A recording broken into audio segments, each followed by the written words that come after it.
오늘은 본문의 말씀을 가지고 용서함으로 얻는 승리라고 하는 제목으로 말씀을 나누고자 합니다. 오늘도 말씀 나누기 전에 우리 인사합니다. 앞뒤 또 좌우 바라보시면서 오늘은 우리 그렇게 인사합니다.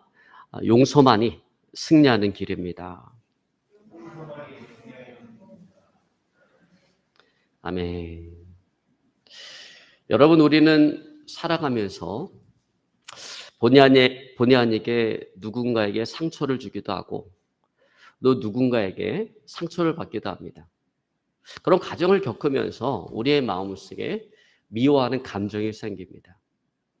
근데 이 감정을 잘 처리를 하지 못하면 그것은 복수심이 되고 결국 내가 죽고 상대방이 죽는 그런 비극을 초래하게 되어지는 것입니다. 여러분, 그러므로 내가 살고 승리하는 길은 항상 내가 먼저 용서하는 것입니다. 여러분 믿으시기를 주로 축원합니다. 자, 그런데 문제는 이 용서라고 하는 게 이게 쉽지가 않다라고 하는 거예요. 여러분 그렇습니다. 정말 나에게 지울 수 없는 그런 마음의 상처를 준 사람을 용서한다라고 하는 거, 그거 그렇게 쉽지가 않습니다. 결코 쉽지가 않습니다.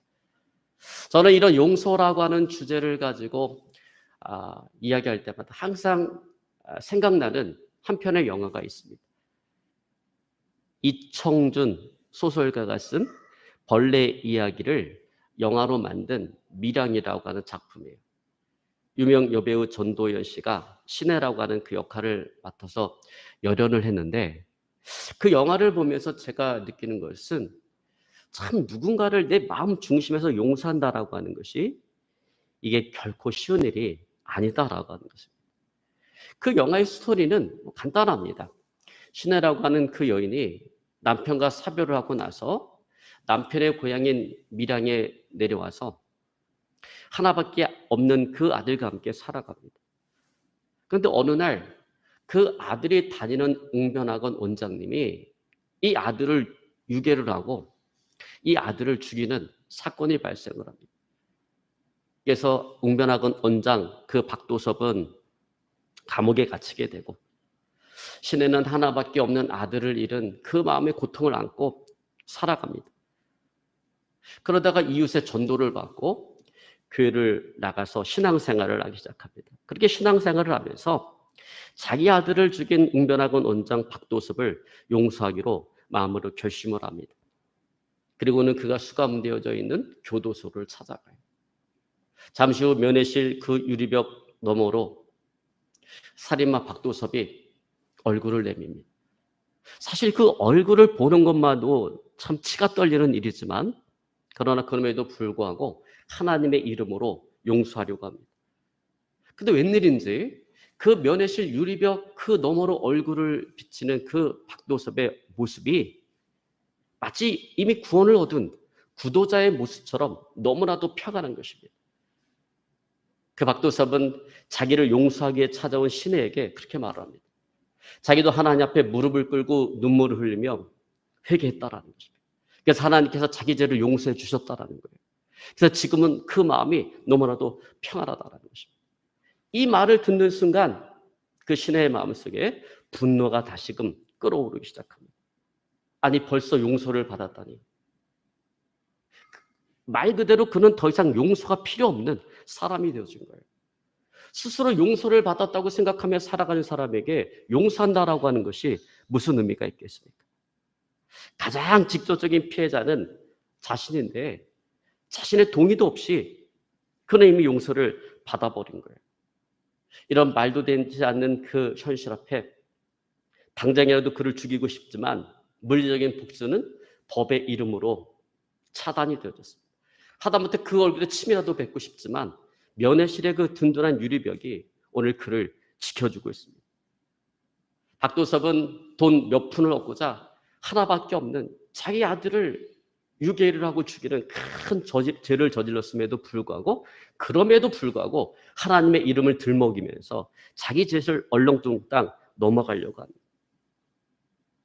정말 억장이 무너지는 그 엄의 울음을 뒤로하고 그는 구원을 받았다고 너무나 기뻐하고 있는 것입니다. 이에 신혜는 말도 되지 않는 이런 현실 앞에 그 뻔뻔한 그의 고백을 들으면서 그렇게 절규를 합니다. 내가 그를 용서하지 않았는데 누가 그를 용서해 줬단 말인가요? 여러분, 우리는 살아가면서 크든 작든 우리는 실수와 잘못을 저지르며 살아가요. 어쩌면 누군가에게 있어서 우리는 용서받지 못할 악인이고 또 죄인일 수 있습니다. 자, 여러분, 그런데 문제는 뭐냐면 죄를 저질렀다라고 하는 그 사실이 문제가 아니라 죄를 저지르고 난 이후에 그 태도가 문제라는 거예요. 여러분, 우리가 죄를 저질렀다라고 한다면 진실된 마음으로 상대방에 가서 용서를 구해야 되는 거죠. 그 사람이 용서해 줄 때까지 100번이고 1000번이고 찾아가서 진실된 마음으로 용서를 구해야 되는 것입니다. 자, 그런데 우리가 살아가는 이 시대의 현실은 어떻습니까? 안타깝게도 그렇지 않다라는 거예요. 그렇게 하지 않는다라고 하는 게 이게 문제라는 거예요. 마음을 다해서 용서를 구하지 않아요. 진실된 마음으로 용서를 구하지 않아요. 용서해 주려면 하고 말려면 말라라고 하는 그런 식으로 살아갑니다. 내가 용서해 주지 않아도 상관없다라고 하는 식으로 살아갑니다. 여러분, 그렇기 때문에 용서가 되지 않고 이 미움의 감정, 복수의 감정이 더욱더 커져가는 것입니다. 여러분, 그렇지 않습니까? 자, 여러분, 우리가 용서하지 못하는 사람들이 어떤 사람들이에요? 다 이런 부류에 속하는 사람들이에요. 나에게 찾아와서 진실되게 용서를 구하면 이제 내가 용서해 줄 그 마음의 준비가 되어져 있는데 상대방은 굳이 나의 용서가 필요 없다라고 하는 그런 자세로, 그런 모습으로 살아가고 있다는 거죠. 그러니까 용서가 안 되고 자꾸 미움의 감정만 쌓여가는 것입니다. 여러분, 그렇지 않습니까? 그래서 여러분, 우리가 내 마음 중심에서 누군가를 용서한다라고 하는 것이 이게 그래서 어려운 거예요. 아마도 이런 용서의 문제는 동서고금을 막론하고 누구나에게 있어서 가장 힘들고 어려운 문제일 것입니다. 그래서 오늘 예수님의 제자들도 오늘 예수님께 오늘 이 용서에 대한 질문을 하고 있는 거예요. 자, 여러분, 오늘 본문의 말씀 21절에 베드로가 예수님께 이렇게 질문을 합니다. 우리 한번 같이 봅니다. 21절. 그때 베드로가 나와서 가로되 주여, 형제가 내게 죄를 범하면 몇 번이나 용서하여 주리까? 7번까지 하오리까? 자, 여기서 베드로는 형제의 죄를 어느 정도까지 내가 용서해 줘야 됩니까? 라고 질문을 하면서 나름대로 7번까지 하면 어떻겠습니까? 라고 제안을 합니다. 여러분, 왜 베드로는 7번의 용서를 제안했을까요? 예수님께? 그것은 당시에 랍비들이 가르치기를 누군가 죄를 범하면 3번까지 용서해줘라 라고 가르쳐 주었기 때문에 그래요. 그래서 당시 그 시대적 상황을 감안해서 베드로는 나름대로 인심을 후하게 써서 7번의 용서를 제안한 거예요. 몇 번까지 용서를 해주면 좋겠는가라고 질문을 하고 나름대로 7번을 이야기하면서 자신의 그 관대함에 대해서 예수님으로부터 어떤 칭찬을 기대했을 거예요. 여러분, 사실 3번까지만 용서해줘도 그 당시 상황에서는 사람으로 살 도리는 다 했다라고 여겨지던 그런 상황에서 7번을 제안했으니 여러분, 이게 얼마나 칭찬받을 만한 일이겠어요. 자, 그런데 예수님께서는 오늘 제자들에게 깜짝 놀랄 답변을 주십니다.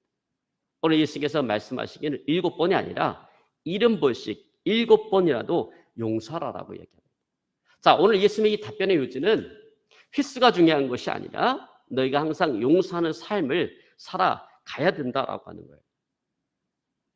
자, 그리고 여기서 우리가 놓쳐서는 안 될 중요한 사실이 하나가 있는데 그것은 바로 오늘 예수님께서 말씀하신 그 용서가 어떤 용서냐라고 하는 거예요. 자, 오늘 예수님께서 말씀하신 용서는 어떤 용서냐면요, 회개가 전제되지 않은 그 용서를 오늘 예수님께서 이야기하고 있다라는 거예요. 즉, 상대방이 회개하고 용서를 구하면 용서해 주는 것이 아니라 상대방의 회개와 상관이 없는 그런 용서를 이야기하고 있다라고 하는 거예요. 자, 오늘 분명 베드로는 예수님께 질문하기를 주여, 형제가 나에게 용서를 구하면 내가 몇 번까지 용서해 주어야 합니까? 라고 이렇게 질문한 것이 아니라 형제가 나에게 죄를 범하면 내가 몇 번까지 용서해 주어야 합니까? 라고 이렇게 물었다라는 거죠. 여러분, 형제가 나에게 용서를 구한다라고 하는 것은 뭘 전제로 하고 있는 거예요? 회개를 전제하고 있는 거예요. 회개했기 때문에 와서 용서를 구하는 거예요. 근데 베드로는 형제가 나에게 용서를 구하면 내가 몇 번까지 용서해 줘야 합니까? 이렇게 물은 것이 아니라 형제가 나에게 죄를 범하면 내가 몇 번까지 용서해 줘야 됩니까? 여러분, 죄를 범한 형제가 나에게 죄를 범했다. 여기엔 회개가 전제되지 않은 것이죠. 그렇게 질문하는 거예요. 근데 이 질문을 받은 예수님께서는 그 베드로의 질문을 수정하지 않았어요. 어떤 전제를 달지 않냐고 그 질문을 그대로 받아서 70번씩 7번이라도 용서하라 라고 오늘 말씀해 주신 것입니다. 여러분, 그러므로 우리의 용서는 어떤 용서가 되어야 되는가? 상대방이 회개와는 상관이 없는 그런 용서가 되어져야 된다라는 거예요. 설사 상대방이 나에게 용서를 구하지 않아도 우리는 나에게 죄를 범한 그 형제를 용서해 주어야 된다라고 하는 거예요. 여러분, 사실 이거 대단히 어려운 거예요. 그렇죠? 나이 와서 용서를 구해도 용서해 주기가 어려운데 난 너의 용서가 필요 없는 사람이야. 이런 모습으로 살아가는 사람을 우리가 용서한다라고 하는 거 대단히 어려운 것입니다. 어찌 보면 불가능한 일일 수도 있어요. 그러나 그럼에도 불구하고 여러분, 그렇게 할 수 있기를 오늘 시간 주의로 축원합니다. 그러면 여러분, 오늘 이 순간 이후로 나에게 용서를 구하면 얼마든지 용서해 줄 텐데, 여러분 그런 생각을 버리시기를 바랍니다. 상대방이 나에게 용서를 구하기를 여러분 기대하지 마시기 바랍니다. 무조건 용서하는 그런 삶을 살아가시기를 오늘 시간 주의로 축원합니다. 자, 여러분, 그렇다면 예수님께서 왜 그렇게 해야 되는가? 우리가 왜 그렇게 되는가? 왜 하나님은 왜 우리에게 그것을 요구하시는가? 여러분, 그 이유를 오늘 1만 달란트 빚진 자의 그 비유를 통해서 오늘 주님은 설명해 주고 있습니다. 자, 예수님께서 말씀하십니다. 여기 1만 달란트 빚진 자가 있다. 근데 그가 그 빚을 갚지 못해서 왕은 그에게, 신하들에게 그의 몸과 그의 처자식과 그의 모든 재산을 팔아서 그 빚을 갚도록 명령을 했다. 그러자 그 1만 달란트 빚진 자가 무릎을 꿇고 눈물을 흘리며 자기를 용서해달라, 자기를 불쌍히 여겨달라, 궁일게 여겨달라 간구하기에 왕은 그를 불쌍히 여겨서 그 1만 달란트를 탕감해 주었다. 그래서 그 1만 달란트 빚을 탕감받은 그가 왕궁을 떠나 자기 집으로 가는 그 길에 자기에게 100데나리온의 빚을 진 자기 동관 하나를 만나게 되었는데, 그를 보자마자 그의 멱살을 잡고 그에게 진빚을 갚으라고 이야기하고 그를 옥에 가두었다. 그러자 이 이야기를 들은 왕은 대노해서 그 1만 달란트 빚진 자를 다시금 불러들여서 내가 나에게 무릎을 꿇고 눈물을 흘리길래 내가 너를 불쌍히 여기고 궁히 여겨서 너의 1만 달란트 빚을 탕감해 주었는데, 그렇다면 너도 네 동료에게 그렇게 해야 되지 않느냐?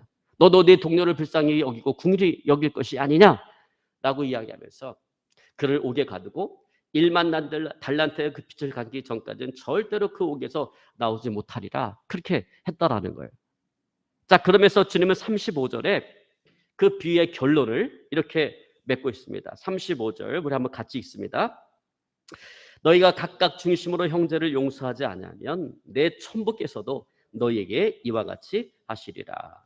자, 예수님의 결론적인 말씀을 통해서 알 수 있듯이 오늘 예수님의 비유에 나오는 이 임금, 이 왕은 누구를 얘기하는 거냐면 하나님 아버지를 이야기하는 것입니다. 그리고 여기 1만 달란트 빚진 자는 우리가 도저히 갚을 수 없는 죄의 빚을 진 모든 인간들을 이야기하는 거예요. 여러분, 유대인 역사가 요세푸스에 의하면 다윗이요, 하나님의 성전을 지을 때 그가 왕으로서 일평생 모았던 황금을 하나님께 드렸는데 그 황금이 얼마냐면 3,000달란트다라고 했어요. 근데 그 3,000달란트를 오늘날 화폐의 가치로 우리가 환산하면 얼마냐면 1조 원에 해당하는 돈입니다. 그러니까 여기 여러분, 1만 달란트는 그럼 어느 정도 되는 돈이에요? 그럼 3,000달란트가 1조 원이니까 이게 3조 원이 넘는 돈이라는 거예요. 그러니까 여러분, 3조 원이 넘는 돈을 개인이 갚을 수가 있어요? 죽었다 깨어나도 한 개인이 그 3조 원이 넘는 그 돈을 갚을 수가 없는 것이죠. 자, 그러니까 1만 달란트 빚을 졌다라고 하는 것은 무슨 얘기냐면 사람으로서는 도저히 갚을 수 없는 죄악의 빚을 졌다라고 하는 거예요. 근데 하나님께서는 도저히 갚을 수 없는 그 죄의 빚을 오늘 예수 그리스도의 그 십자가의 대속으로, 십자가에 흘리신 그 주님의 그 보혈의 피로 말미암아 탕감해 주신 것입니다. 여러분, 그러므로 하나님께 갚을 수 없는 죄악의 빚을 탕감받고 용서받은 우리는 그 은혜에 보답하고자, 이와 같은 하나님의 은혜에 보답하고자 형제의 그 죄를 용서해야 되는 그런 의무와 책임이 주어져 있다라고 하는 거예요. 여러분 믿으시기를 주로 축원합니다.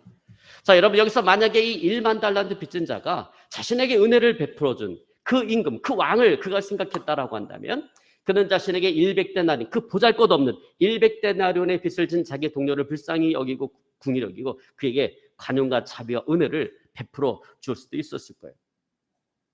그런데 그는 왕을 생각한 것이 아니라, 자기의 은혜를 베풀어 준 왕을 생각한 것이 아니라 자기에게 100데나리온의 빚을 진 그 사람만 바라보니까 도저히 용서할 수가 없는 거예요. 그에게 관용과 자비를 베풀 수가 없었던 것입니다. 여러분 마찬가지라는 거예요. 여러분 우리가 살아가면서 나에게 죄를 지은 그 사람만을 바라보면 우리는 그 사람을 용서할 수 없어요. 그리고 용서하고 싶은 그 마음도 없습니다. 여러분 그러하게 우리는 이 용서의 문제 앞에 항상 누구를 바라봐야 되는가? 하나님을 바라봐야 된다라는 거예요. 하나님의 은혜를 생각해야 된다라는 거예요. 도저히 용서받을 수 없는 나의 죄를 용서해 주신 그 하나님의 은혜를 생각하면 우리는 용서할 수 있는 삶을 살아가는 것입니다. 여러분 그러므로 나에게 은혜를 베풀어 주신 그 하나님의 은혜를 늘 바라보고 생각하면서 여러분 형제의 죄를 용서하는 저와 여러분의 삶이 되어줄 수 있기를 오늘 시간 주로 축원합니다. 자, 그리고 오늘 말씀 가운데 보면 용서하라라고 얘기합니다.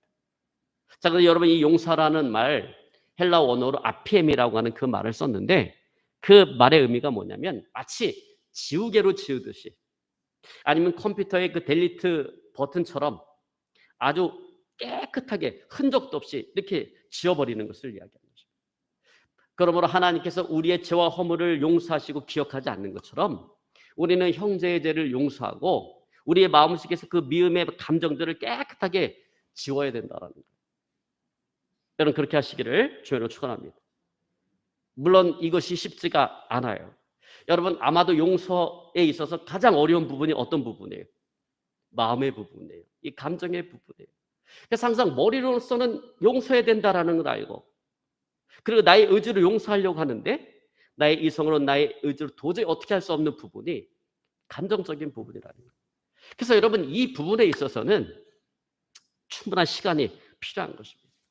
내가 충분히 아파할 수 있는 시간이 필요하고 또 상한 나의 마음 감정이 치유받을 수 있는 충분한 시간이 필요하다는 거예요.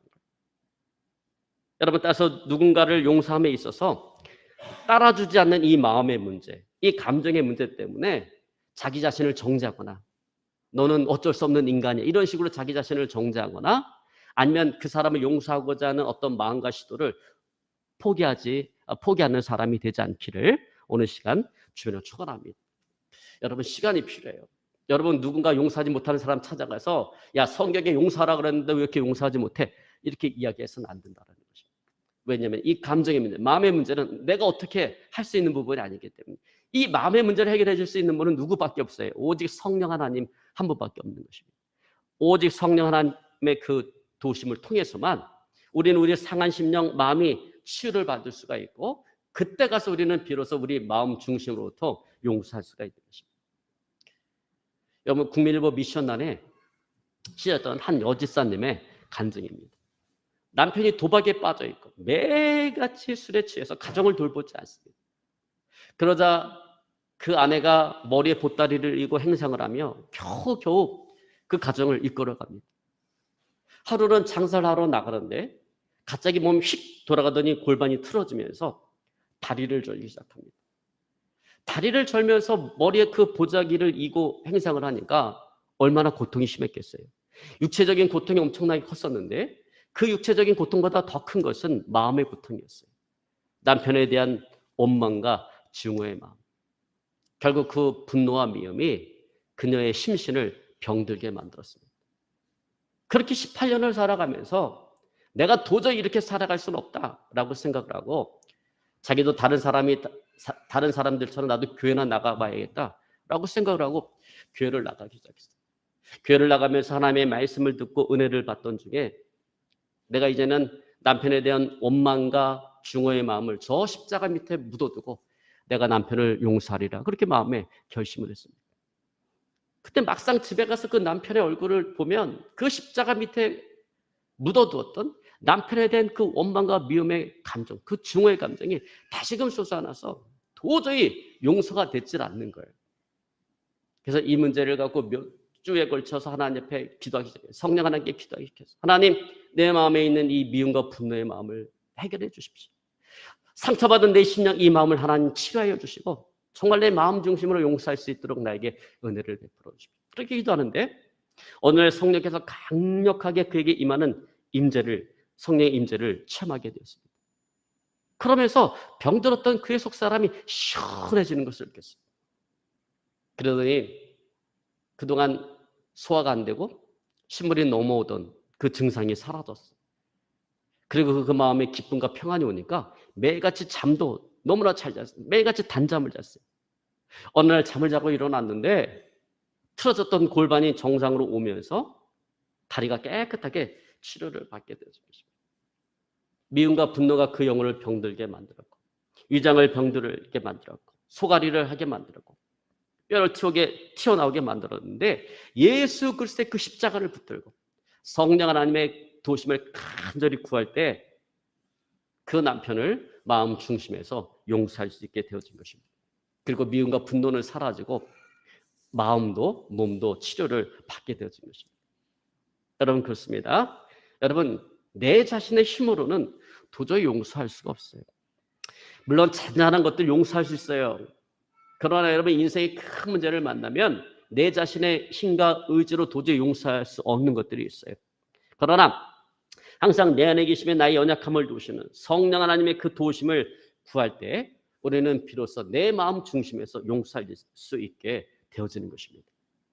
여러분, 그리고 사실적으로 하나님께서 내 원수를 용서하라라고 하실 때는요, 원수를 위해서 그렇게 하는 게 아니에요. 우리 자신을 위해서 그렇게 요구하시는 것입니다.